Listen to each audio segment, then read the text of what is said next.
Assalamualaikum warahmatullahi wabarakatuh. Selamat malam, para dosen pengampu dan juga asisten dosen kalian.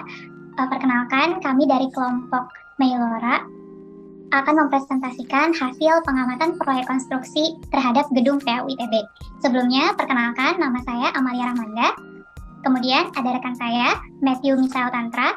Kemudian ada rekan saya lagi, Michelle Febriana, Teres Nazara Sembiring, dan Pangeran Christopher Sipahutar. Untuk gedung PAU ITB ini, informasi yang kami dapatkan berasal dari beberapa narasumber. Yang pertama, ada Bu Iris Mahani dari PIU, kemudian Pak Irman dan Kak Adit untuk konsultan MK, kemudian ada Bu Lita sebagai perencana arsitektur, dan yang terakhir dari Pak Bagus sebagai owner. Oke, yang pertama adalah bagaimana sih hubungan perencanaan dan pelaksanaan proyek. Di sini kami bertanya bagaimana sih proses pemilihan perancang proyek dalam proyek gedung PAU ini. Data jawabannya adalah dengan penunjukan langsung. Karena proyek cakupan ini merupakan proyek renovasi, maka hanya ada beberapa elemen arsitektural yang diperbaiki. Tapi di dalam perancangan dalam proyek ini ngusulin untuk melakukan perbaikan terkait keselamatan dan kemudahan bangunan, mengingat bahwa bangunan ini sudah lama sehingga standarnya juga harus diperbaiki. Jadi terdapat penyesuaian kebutuhan-kebutuhan pihak owner dan juga user agar dapat digunakan dengan standar yang baik. Lalu gimana sih dengan metode pelaksanaan proyek yang diterapkan? Jadi ada tiga pihak, yaitu subkontraktor MEP, sipil, arsitektur, dan ketiganya ini ada di bawah Arkindo. Namun MEP juga disubkan lagi karena MEP itu ya memiliki banyak cabang dan sub seperti AC dan lain-lain. Arkindo sendiri ini dipilih melalui tender, sedangkan manajemen konstruksinya dipilih dari Kementerian PUPR. Oke, tapi kenapa sih bisa dipilih dengan PUPR dan Arkindo? Nah, ternyata penentuan konsultan desain dan pelaksana pekerjaan kontraktor ini punya perbedaan. Jadi, for your information nih, jadi pekerjaan gedung PAU untuk pelaksanaan fisik pekerjaan itu menggunakan anggaran dari Kementerian PUPR. Berbeda dengan pelaksanaan desain, karena kontrak konsultan menggunakan anggaran internal dari ITB sendiri. Maka dari itu terdapat perbedaan dalam penentuan perusahaan konsultan dan juga kontraktor. Yang pertama, penentuan perusahaan konsultan itu menggunakan skema pengadaan internal dengan SK pengadaan yang dikeluarkan oleh Rektor ITB, berisi penentuan atau pengadaan perusahaan konsultan yang sumbernya itu dari anggaran internal ITB. Maka dari itu, ITB dapat menunjuk langsung perusahaan afiliasi yang bernaung di bawah ITB, dan yang terpilih itu adalah PT Lapi Ganesha Tama Konsultan. Sedangkan untuk pengadaan kontraktor pelaksana, karena menggunakan anggaran atau dana dari Kementerian PUPR, maka pemilihan kontraktor pelaksana menggunakan aturan pengadaan yang berlaku di Kementerian PUPR. Untuk organisasi proyek dalam proyek renovasi PAU ini ada berbagai peran yang dilibatkan. Yang pertama, dari owner itu berasal dari ITB sendiri, tepatnya melalui Direktorat Pengembangan. Adapun owner dari ITB ini memiliki tim perwakilan yang dinamakan PIU atau Project Implementation Unit yang terdiri dari end user atau pengguna dari PAU itu sendiri, tenaga ahli, dan tenaga pendukung. Tim ini ditunjuk oleh rektor sebagai perwakilan dalam melakukan pengawasan. Selanjutnya terdapat manajemen konstruksi yang berasal dari PT Yotya Karya dan dipilih melalui pendanaan dan pengadaan oleh PUPR. Begitu juga dengan kontraktor yaitu PT Arkonin, dipilih lewat proses yang ditentukan oleh PUPR yaitu melalui tender atau lelang. Sedangkan untuk perancang arsitekturnya yaitu dari PT Lapi Ganesha Tama Consulting, itu merupakan perancang arsitektur yang berada di bawah naungan internal ITB dan dipilih melalui penunjukan secara langsung. Selanjutnya untuk alur organisasi dari proyek renovasi PAU ini, pertama perancang arsitektur akan membuat beberapa dokumen yaitu DED, RKS, dan RAB. Dan perancang ini bertanggung jawab langsung kepada owner. Kemudian owner melalui pengadaan dan pendanaan PUPR menyediakan MK dan kontraktor. Kontraktor sendiri dalam pelaksanaan konstruksinya dengan rutin membuat QC atau quality control dan melaporkannya kepada MK. Sedangkan MK sendiri apabila mereka menemukan adanya keperluan untuk menyesuaikan desain, membuat FRI atau Final Random Inspection yang ditujukan kepada perancang arsitektur supaya perancang arsitektur dapat melakukan perubahan dan optimalisasi desain. Dan semua Dan semua koordinasi ini dilakukan melalui rapat mingguan yang dihadiri oleh semua pihak.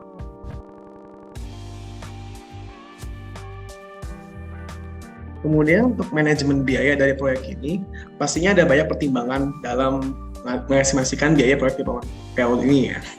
Dan terutama karena renovasi ini merupakan renovasi dari bangunan yang didirikan dari tahun 1980 dan sekarang direnovasikan kembali di tahun 2023, pasti ada banyak hal yang telah berubah, terutama di regulasi pembangunan.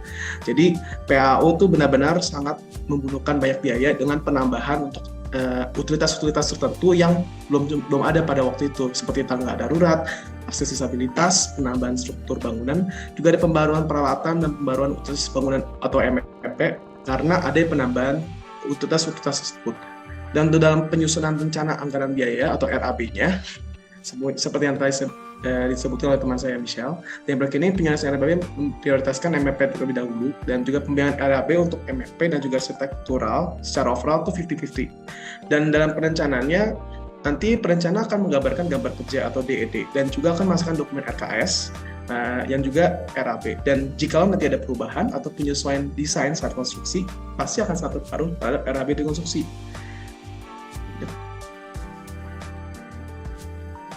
Dan untuk pendanaan proyeknya, tadi sebutkan oleh teman saya bahwa secara garis besarnya pendanaan proyek ini didanai oleh PUPR, yaitu Kementerian Pekerjaan Umum dan Perumahan Rakyat. Dan itu karena ITB bukan instansi pendidikan milik negara. Dan dari pengintegrasian manajemen biaya pada proses konstruksi bagaimana?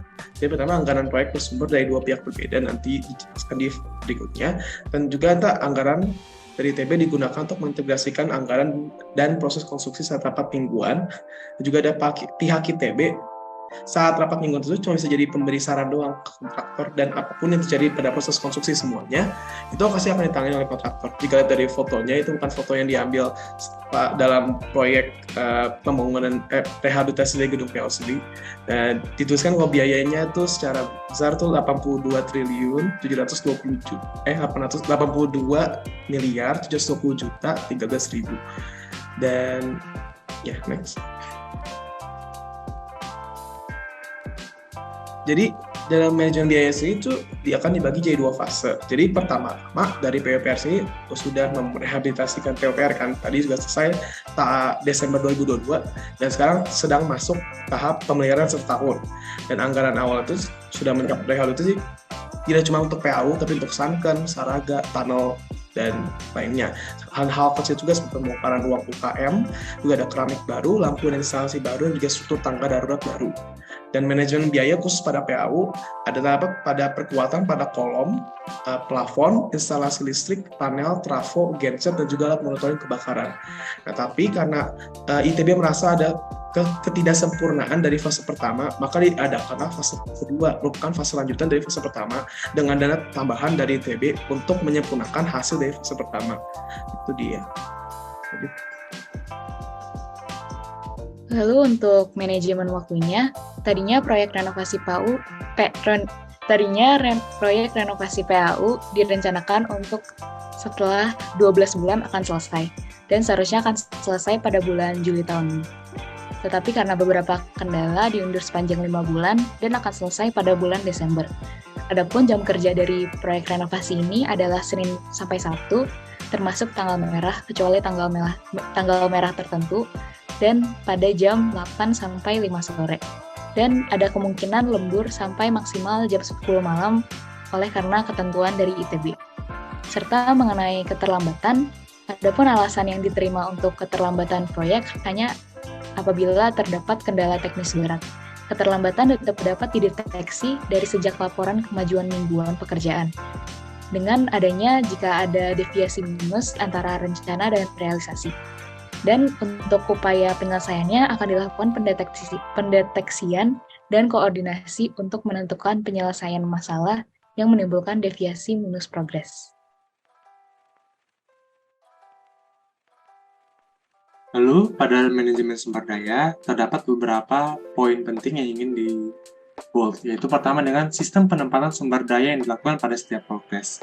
Sistem penempatan yang dilakukan pada proyek ini yaitu dengan cara membagi setiap progres pada subkontraktor yang ditunjuk langsung. Lalu, subkontraktor tersebut akan memberikan atau menyebarkan pekerja-pekerjanya untuk setiap progres, sehingga para subkontraktor tersebut bertanggung jawab atas setiap kerjanya. Lalu, pada poin penanganan apabila terdapat kendala pada sumber daya proyek, maka pada proyek PAU terdapat beberapa kendala pada sumber daya, seperti manusianya, yang mana sehingga dari pihak ITB sendiri itu mendorong agar kontraktor itu mencari sumber daya. Akan tetapi melihat adanya jangka waktu yang ingin dikejar, maka akhirnya dilakukanlah outsourcing atau mengambil pekerja dari perusahaan lain. Lalu selain itu terdapat juga kendala pada pencairan uang pada proyek ini, sehingga dilakukanlah adendum ataupun perubahan kontrak. Lanjut. Lalu pada manajemen material terdapat juga 2 poin yang ingin dibahas, yaitu pertama adalah penanganan apabila terdapat kendala akibat material, yang mana pada proyek PAU terdapat kendala pada material yang dilakukan, sehingga penanganan dilakukan adalah dengan cara negosiasi, diskusi, dan kompromi pada kontraktor, seperti penjelasan sebelumnya yang mana dilakukan pada rapat mingguan, sehingga didapatkanlah solusinya. Pada proyek ini terdapat kendala seperti platform yang tidak dapat ditemuin dimanapun, sehingga terjadilah perubahan desain yang sesuai dengan persetujuan dari kontraktor. Lalu ada juga poin kedua, yakni seputar manajemen material, yaitu yang mana pertama, apabila terdapat material yang tidak dapat dipenuhi, maka kontraktor yang akan menentukan dan menyesuaikan kebutuhan. Lalu, pada setiap material proyek terdapat beberapa spek yang telah ditentukan dan harus sesuai dengan ketentuan. Dan dalam pemilihan material pada pemilihan material tidak menekankan pada suatu merek produk, melainkan pada ukuran produk seperti kuat beton, jenis cat, dan apabila kebutuhan ditentukan tidak dapat dipenuhi, maka akan dilakukan rapat ulang.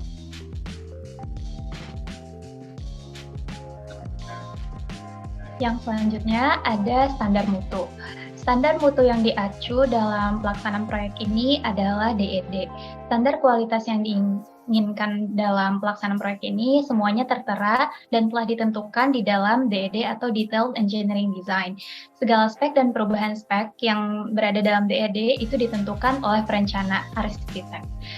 Misalnya jika ada mutu beton, itu dikerjakan sesuai dengan mutu dari desain, kecuali jika ada hal-hal yang ternyata tidak bisa diatasi di lapangan.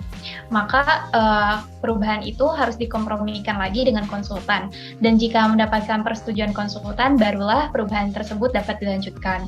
Kemudian untuk mutu keberlanjutan, pada proyek PAU ini dalam hal desain tidak ada penekanan pada bangunan ramah lingkungan, dan desain juga tidak mencakup konsep green building. Di dalam kontrak di PAU juga tidak boleh ada masalah tanaman, yakni tanaman sendiri tidak boleh masuk ke dalam kontrak. Oleh karena itu, pada proyek ini tidak ada pekerjaan tanaman di landscape. Boleh next. Kemudian untuk menjaga standar mutu tersebut, terdapat manajemen mutu. Manajemen mutu yang dilakukan dalam proyek ini terdiri dari yang pertama, adanya rapat koordinasi setiap minggunya. Dan jika diperlukan penyesuaian pada saat pelaksanaan, terlebih dahulu MK harus mengirimkan FRI atau Final Random Inspection untuk kemudian dijawab oleh pihak perencana. Kemudian yang kedua adalah adanya konsultan manajemen konstruksi. Jasa konsultan MK ini menggunakan anggaran PUPR sehingga prosesnya mirip seperti penentuan kontraktor. MK lah yang memastikan standar kualitas sesuai dengan yang tertera pada DED. Kemudian yang ketiga adanya PIU. Owner membentuk PIU yang beranggotakan salah satunya adalah pihak end user.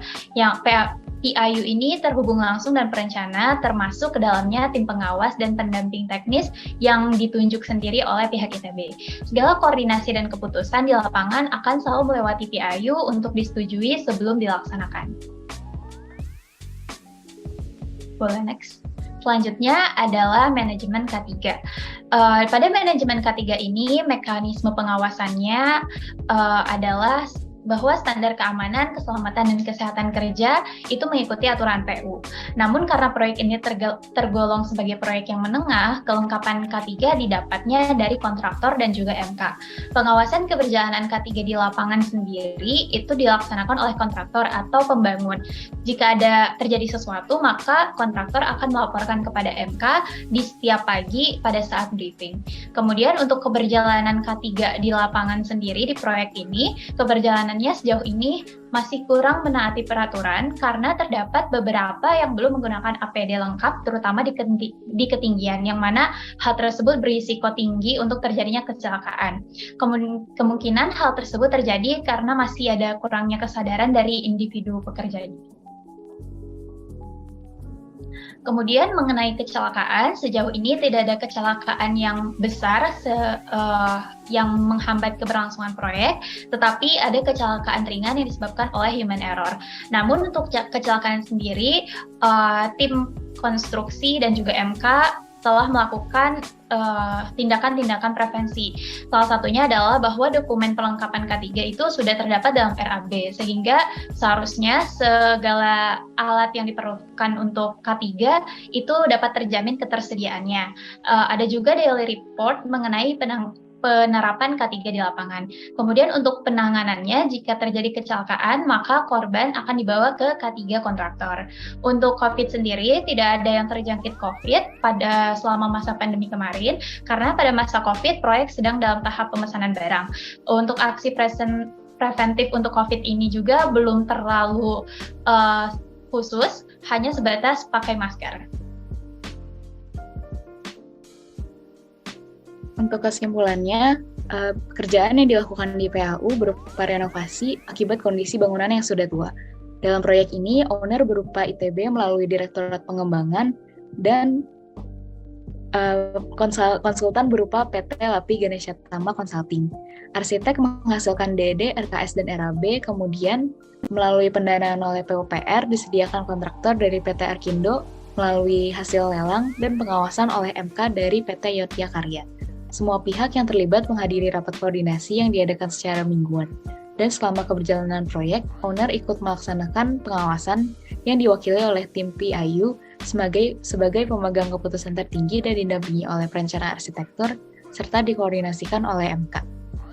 Demikian presentasi kami, terima kasih telah mendengarkan.